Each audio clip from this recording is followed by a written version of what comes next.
हो क्या रहा है हमारे मुल्क में। मुझे आज एक किसी ने कहानी व्हाट्सएप पे शेयर की, एक शख्स की जो जापान गया था और होटल के स्विमिंग पूल में था, और इत्तेफाक की बात है कि उस वक्त वो अकेला था वहाँ पे।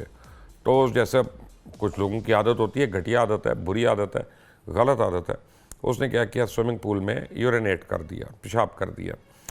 तो उसमें कोई केमिकल्स वगैरह थे उस स्विमिंग पूल में। एकदम से उसका पानी का रंग चेंज होना शुरू हो गया, अलार्म्स बज गए, लोग आ गए ऊपर। पहले इसको उन्होंने निकाला, खैर खुद भी निकल आया। उसके बाद उन्होंने पूरे पूल का पानी बदला इसके सामने ही, और दूसरा पानी डालने लगे और इसको साइड पे ले गए।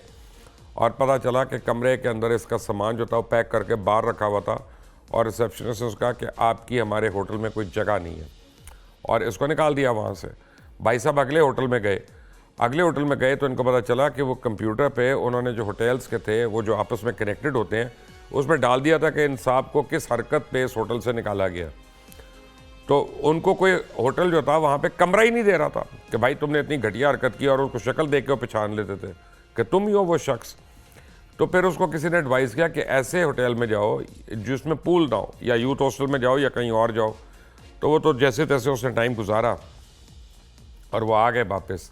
लेकिन मैं ये कहानी पढ़ने के बाद, उस कहानी में भी लिखा हुआ था, और मैं ये सोच रहा था कि एक पूल गंदा करने वाली एक गंदी मछली जो है उसको किस तरह से आइडेंटिफाई किया गया। लेकिन हमारे मुल्क में इतना ज़्यादा गंद करने वाले लोगों को, और इतना ज़्यादा करप्शन करने वाले लोगों को, और खाने पीने वाले लोगों को सारे कबूल करते रहते हैं। हम अपने शादियों पे भी बुलाते हैं, अपने फंक्शन से भी बुलाते हैं, अपने घरों में भी बुलाते हैं, तस्वीरें भी उनके साथ खिंचवाते हैं, सेल्फीज़ भी हम लेते हैं। तो जब हम ही बुरे तो पूल कैसे साफ़ होगा। यासीन आज़ाद हैं, सदर सुप्रीम कोर्ट बार के। मैं आपका बहुत बहुत शुक्रिया सर, आपने बड़ा वेट किया। अली गौर बलोच साहब ने बड़ा वेट किया। यासीन आज़ाद साहब, मुझे ये बताइएगा कि चीफ जस्टिस ने एक हफ्ते की कल डेट क्यों आगे की? वो मंगल तक क्यों लेके गए उस केस को, जिससे वो बज़िद थे कि फौरी तौर पे उन्होंने कुछ ना कुछ करना है?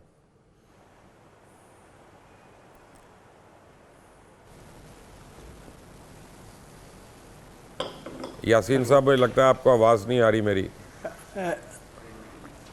आवाज़ पूरी अब आई है सर, आवाज़। सुप्रीम कोर्ट में केस जो है वो आगे क्यों चला गया मंगल तक?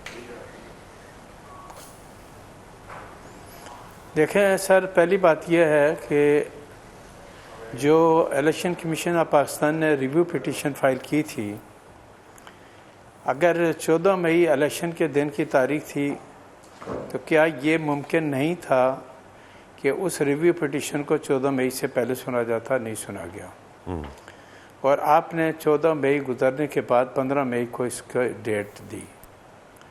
डेट देने के बाद जो आपका मेन स्टैंड था वो ये था कि 90 डेज़ के अंदर इलेक्शन होने चाहिए। ठीक है, हर आदमी कहता था 90 डेज़ में इलेक्शन होने चाहिए, लेकिन 90 डेज़ का इलेक्शन जो है ना 14 मई के बाद भी गुजर चुका था।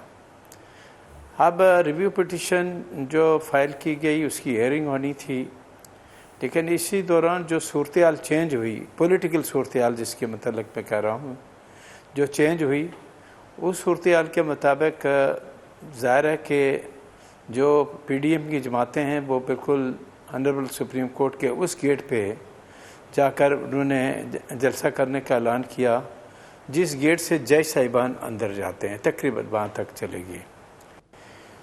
चूँकि उनके ज़हन में ये एक बात थी, बिल्कुल वाज़ह थी कि शायद कोई ऐसा फैसला सुप्रीम कोर्ट की तरफ से ना आ जाए जो हमारे लिए प्रॉब्लम क्रिएट किया रहे।